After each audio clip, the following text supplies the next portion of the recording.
आप एक नारा लगाएं उन दो महापुरुषों के लिए जिनकी वजह से आज ओबीसी कुर्सी पे बैठने के लायक हुआ है। महात्मा ज्योतिबा राव फूले आधे हाथ भी खड़े नहीं हुए। बात करते हैं हम ओबीसी की। बाबा साहब भीमराव अंबेडकर। लेकिन जातिगत जनगणना भी जितनी आपके लिए जरूरी है उतना 100% आरक्षण जरूरी है, ताकि कोई भी किसी जाति का मुख्यमंत्री प्रधानमंत्री बने वो दूसरी जाति के हिस्से को छीन करके अपने लोगों में ना दे सके। इसलिए 100% आरक्षण, कोई भी अपनी जाति से बाहर जाकर के हिस्सा ना ले, ऐसी व्यवस्था की जरूरत अब देश के अंदर जो बाबा साहब भीमराव अंबेडकर ने लिखी है वो व्यवस्था अब बननी चाहिए।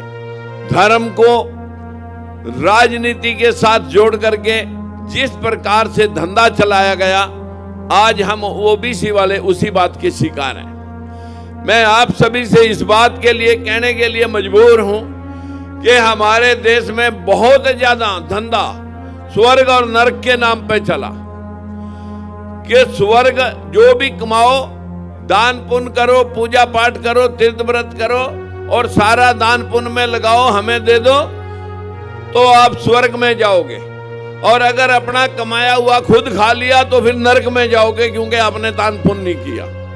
मित्रों, यही व्यवस्था हमारे इस ओबीसी के जो दिमाग है इसको हाईजैक किए हुए हैं। वैसे भूमि, जैसे गगन, वैसे वायु, ऐसे अग्नि और नैसे नीर, भय गय वै न, 5 तत्व से सारी सृष्टि बनी। ना ये किसी ब्रह्मा ने बनाई, ना ये किसी विष्णु ने बनाई, इन 5 तत्वों ने सृष्टि का निर्माण किया। ओबीसी को कंसेप्ट दिया गया है, इनका दिमाग चाट लिया गया है। ये कर्म और कांड में 15% उन लोगों ने धंधा बनाया। बाबा साहब भीमराव अंबेडकर और महात्मा ज्योतिबा फूले ने, अगर ये समाज आज गुलामगिरी पढ़ ले, बाबा साहब को पढ़ ले, फूले साहब को पढ़ ले, तो मैं कह सकता हूं कि कल का दिन सवेरा नहीं होगा।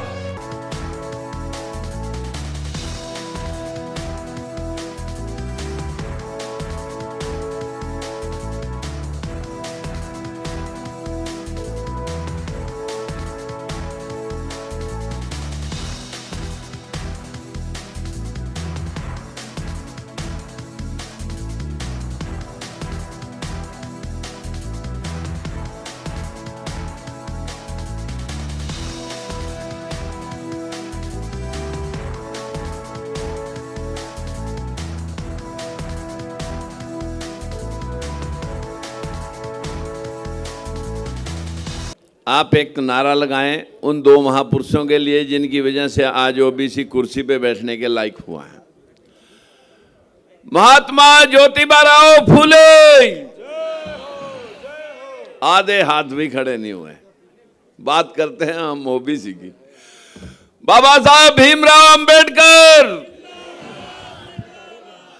मित्रों, बहुत सारे भाषण मैंने सुने हैं यहाँ पर मैं बधाई देता हूँ बावन राव तायवाड़े जी को और उनकी पूरी टीम को। महाराष्ट्र से चल करके आज पंजाब की इस धरा पे परम पूज्य हमारे इस पावन धरा पर गुरु नानक देव जी की भूमि पे आपने ओबीसी महासंघ का जो अधिवेशन यहाँ पर रखा है, इसके लिए आप बधाई के पात्र हैं। मित्रों, जातिगत जनगणना की बात सभी ने की कि जातिगत जनगणना होनी बहुत जरूरी है, लेकिन जातिगत जनगणना भी जितनी आपके लिए जरूरी है उतना 100% आरक्षण जरूरी है, ताकि कोई भी किसी जाति का मुख्यमंत्री प्रधानमंत्री बने वो दूसरी जाति के हिस्से को छीन करके अपने लोगों में ना दे सके। इसलिए 100% आरक्षण, कोई भी अपनी जाति से बाहर जाकर के हिस्सा ना ले, ऐसी व्यवस्था की जरूरत अब देश के अंदर जो बाबा साहब भीमराव अंबेडकर ने लिखी है वो व्यवस्था अब बननी चाहिए। लेकिन कब बनेगी, कैसे बनेगी?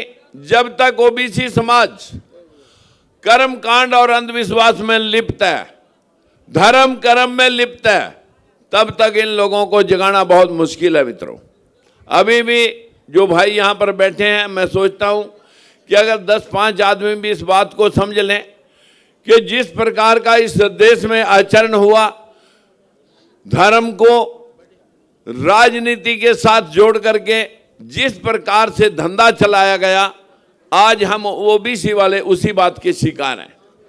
मैं आप सभी से इस बात के लिए कहने के लिए मजबूर हूं कि हमारे देश में बहुत ज्यादा धंधा स्वर्ग और नरक के नाम पे चला कि स्वर्ग जो भी कमाओ, दान पुण्य करो, पूजा पाठ करो, तीर्थ व्रत करो और सारा दान पुण्य में लगाओ, हमें दे दो तो आप स्वर्ग में जाओगे, और अगर अपना कमाया हुआ खुद खा लिया तो फिर नरक में जाओगे क्योंकि आपने दान पुण्य नहीं किया। मित्रों, यही व्यवस्था हमारे इस ओबीसी के जो दिमाग है इसको हाईजैक किए हुए हैं। अन्यथा बताइए 60% लोग और राज मांगते फिरें और फिर कहें हमें ये दे दो, ये दे दो, मांगने से कुछ मिला नहीं करता। गुरु नानक देव की इस धरा पे हम, गुरु गोविंद सिंह की धरती के ऊपर हम आज बात कर रहे हैं। उन्होंने कहा जो कुछ भी ले वो निज हिक से ले है, मांगने से कुछ मिला नहीं करता।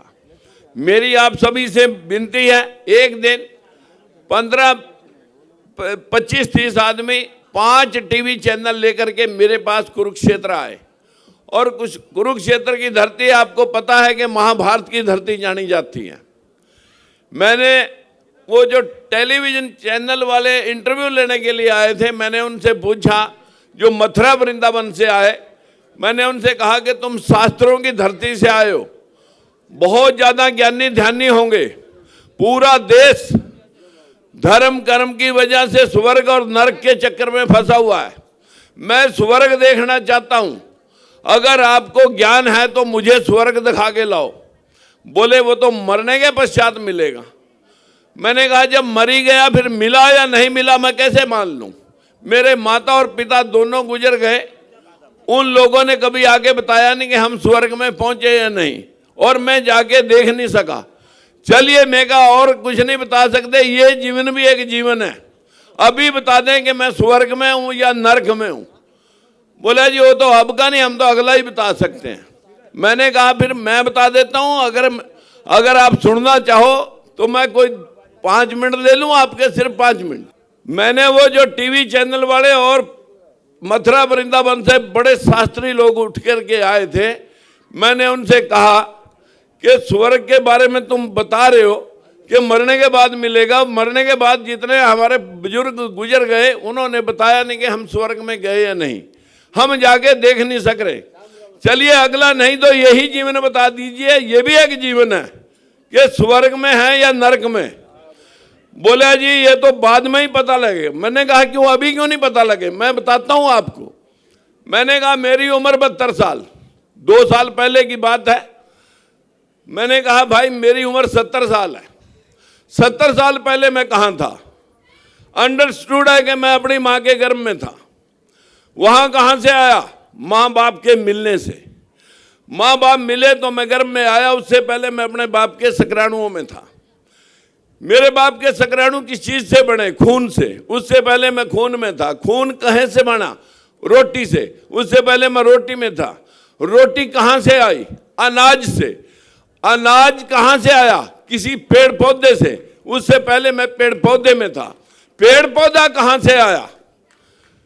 जो ये 5 तत्व हैं जिससे ये सृष्टि बनी है, सूर्य से टूट के जब पृथ्वी अलग हुई, पानी आया, वनस्पति आई, अनेकों जीव जंतु इस पे पैदा हुए, ऐसे ही जब 5 तत्व मिलते हैं जिनको हम भगवान बोलते हैं, वैसे भूमि, जैसे गगन, वैसे वायु, ऐसे अग्नि और नैसे नीर, भय गै वै न, 5 तत्व से ये सारी सृष्टि बनी। ना ये किसी ब्रह्मा ने बनाई, ना ये किसी विष्णु ने बनाई, इन 5 तत्वों ने सृष्टि का निर्माण किया।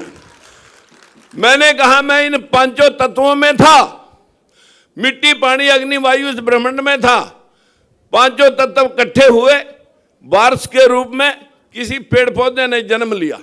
उस पेड़ में 5 तत्वों से उस पेड़ पौधे में आया। पेड़ पौधे के अनाज लगा। अनाज में अनाज मेरे पिता ने खाया। उसका खून बना, मैं खून में आया, खून से स्पर्म बने, मैं स्पर्म, माँ बाप मिले, मैं गर्भ में गया। आज पैदा होकर 70 साल का हो गया। 70 साल के बाद जिस दिन भी मरूंगा, सबसे पहले हवा निकल गई, शरीर बर्फ जैसा ठंडा हो गया, अग्नि तत्व अग्नि में मिल गया, हवा हवा में मिल गई, और किसी ने जलाया दफनाया, मिट्टी मिट्टी में मिल गई, पानी वाष्प बन के आसमान में उड़ गया। क्या कहेंगे आते हुए कि पंच तत्व में विलीन हो गया। मैं कहीं से आया नहीं, कहीं गया नहीं, 5 तत्वों से पैदा हुआ, 5 ही तत्वों में जाके मिल गया। लेकिन पंडा पुजारी आपको यहां भी बहकाएगा, वो कहेगा ये तो शरीर मरा है, आत्मा नहीं मरी। आत्मा ने जैसे ज्यादा दान पुण्य करे होंगे, पूजा पाठ करे होंगे, मोक्ष प्राप्त करेगी, स्वर्ग में जाएगी। अगर अपना कमाया हुआ खुद खा लिया होगा, फिर नरक में जाएगी, क्योंकि दान पुण्य नहीं करे। मैंने कहा वो जो 5 टेलीविजन चल रहे थे, सारे पंडे पुजारी आए हुए थे। मैंने उनसे पूछा, मैंने कहा ये पक्की बात है कि आत्मा अजर अमर है? बोले जी शास्त्र कह रहे हैं, सारी दुनिया कह रही। मैं कहा दुनिया से मैंने लेना नहीं, शास्त्रों से मैंने लेना नहीं। मुझे आपसे 25 आदमी आप बैठे हो, मुझे आपसे पूछना है कि ये पक्की बात है कि शास्त्र और उन लोगों की बात छोड़ो कि आप कन्फर्म है कि 25 आदमी ये आत्मा अजर अमर है, मरती नहीं है, जन्म नहीं लेती? मैंने उनसे कहा कि अगर आप कन्फर्म मानते हो कि आत्मा अजर अमर है और ये मरती नहीं, जन्म नहीं लेती, सिर्फ चोड़ा बदलती है, मैंने कहा, बोला जी बिल्कुल कन्फर्म। मैं कहा भाई अब यहाँ 10 नंबर का जूता रखा है, अगर ये बात झूठ निकली तो फिर तुम 5-5 जूते मेरे मारना, और अगर सही नहीं हुई तो, और मेरे बड़ी सही हुई तो फिर मैं 5-5 आपके ठोकूंगा। बोला मंजूर है तो कहे? बोला जी मंजूर है। मैंने कहा फिर ये बताए मेरे को, जब देश आजाद हुआ 1947 में, मैं हजारों लाखों साल की बात छोड़ देता हूं, हमारे देश की आबादी 35 करोड़ थी, 12 पाकिस्तान में चली गई, 23 हमारे पास रह गई। 23 करोड़ आबादी थी 1947 में, आज 140 करोड़ है। बस मुझे इतना समझा दें कि 140 करोड़ आदमी और औरतों में तुम सब में एक एक आत्मा बताते हो, 117 करोड़ आत्माएं कहां से आई जब ये पैदा नहीं होती, जन्म नहीं लेती, या तो मोक्ष प्राप्त करती है और या फिर नरक में जाती है। तो जिन लोगों ने ज्यादा दान पुण्य करे होंगे, आत्माएं घटनी चाहिए थी कि मोक्ष जन्म मरण से रहित होगी, मोक्ष प्राप्त करगी। ये तो उल्टा 140 करोड़ होगी, 140 करोड़ में 117 करोड़ आत्माएं बढ़ गई, ये कहां से आई? अब वो एक दूसरे को, ये मैं आपसे भी पूछ रहा, वो आपस में एक दूसरे को देखने लगे, बताएं भाई बताएं कहां से आई 100 इतनी आत्माएं, जब आत्माएं पैदा नहीं होती। वो मेरे को कहने लगे जी आप बताओ। मैंने कहा बाहर के देशों की सारी दुनिया मर गई होगी, उनकी आत्माएं भारत में प्रविष्ट होगी, ऐसा है क्या? बोले नहीं। मैं कुत्ते बिल्ले मच्छर मक्खी कीड़े मकोड़े सब मर गए होंगे। मैं कहा मेरे फार्म पे 4 लाख मुर्गियां खरबों कीड़े खाद में पड़े, जितनी गंदगी बढ़ी उतनी मच्छर मक्खी कीड़े मकोड़े भी बढ़े, गंदगी के साथ साथ बहुत सारी और चीजें भी बढ़ी। लेकिन आत्माएं कीड़े में मकोड़े में मच्छर में मक्खी में कुत्ते में बिल्ली में तुम सब में, उनकी आबादी फालतू, दुनिया की आबादी फालतू, देश की आबादी फालतू, और आत्माएं पैदा नहीं होती। बताए कहां से आई? अब उन सब के मुंह पे ताले थे। मैंने कहा फिर मैं बताता हूं, आप सुने जरा, आप भी भाई सुने। इस दुनिया में 2 प्रकार से जीव पैदा होता है, मैथुन क्रिया से, नर मादा के मिलने से, आदमियों के आदमी, जानवरों के जानवर, पशुओं के पशु, परिंदे के परिंदे, जलचर के जलचर, थलचर के थलचर। यहां पर मैथुन क्रिया से जीव जंतु, मांस और जानवर पशु पैदा होते हैं, या फिर बैक्टीरिया से। इसी हाल में पानी भर के खड़ा कर दो, 1 साल तक छेड़ना मत, बीज कोई नहीं डाला, मच्छियां, मेंढक, कॉकरोच, सब दुनिया भर के कीड़े मकोड़े इसमें पैदा हो जाएंगे। और सरल कर दूं, जो आदमी 15 दिन नहाता नहीं और कपड़े भी ना बदले, उसके कपड़े में जुआ पड़ जाएंगी, पहले लिखा पड़ेगी फिर जुआ पड़ जाएंगी, और वो जुआ पड़ोसियों तक भी चली जाएंगी। बीज नहीं किसी ने डाला, बैक्टीरिया से बनी आपके शरीर की मैल, आपके शरीर की गर्मी, आपके शरीर के पानी से जीव पैदा हो गया, और कहीं नहीं। 10 दिन एंटीबायोटिक नहीं खाया, कीड़े पड़ गए आपके उसमें, ये जीव यहां पैदा हो रहा है, यहीं खत्म हो रहा, रह गया तुम्हारा स्वर्ग और नरक।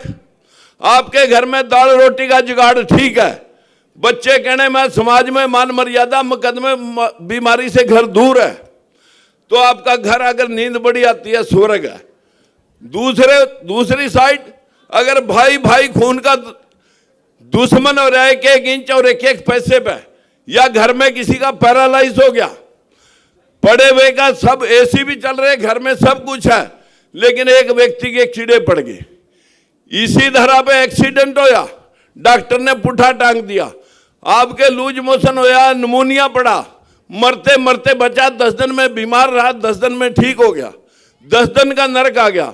हर रोज ये जीवन सुख और दुख से वास्ता रखता है, जो भी सुख और दुख है इसी धरा पे हम भुगतते हैं, इसी धरा पे सब कुछ है।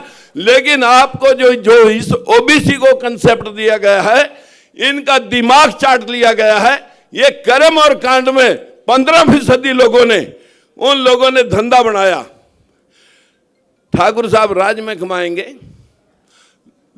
पंडित जी जो समझाएंगे वो लाला की दुकान से आएगा, पंडित जी पूजा पाठ से कमाएगा, लाला दुकान से कमा लेगा, ठाकुर साहब की जो टैक्स लग करके चीज दुकान पर आएगी वो टैक्स में कमा लेगा, और ये जो शूद्र समाज है ये भड़वागिरी करेगा, जी तोड़ मेहनत करेगा, फिर पूजा पाठ में संलिप्त होएगा, और यही भाई हमारे विनाश का कारण है।